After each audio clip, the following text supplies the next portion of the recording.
Γεια σας, γεια σας. Γεια σου. Τι κάνουμε, Μίτσο? Όλα καλά μας εμπνευσύνη. Εσάς συνηθισμένα, να μην τα ξαναλέμε, σουτζουκάκι εξάρτηση. Πάλι σουτζουκάκι. Σου άρεσε? Το καλύτερο σουτζουκάκι που μου πάρει. Μπράβο, τελείωσε. Και δεν δίνεις και καμία συνταγή να δούμε πώς φτιάχνονται. Αυτά είναι το μυστικό και η δύναμή μας, Βασίλη, να ξέρεις. Η δύναμή μας είναι το μυστικό μας.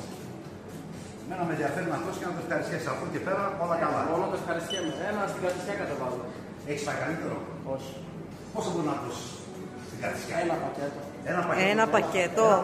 Αλήθεια λες. Κανονικότατα. Έχει 20 κομμάτια, έτσι. Ναι, τη μέρα ένα πακέτο σίγουρα.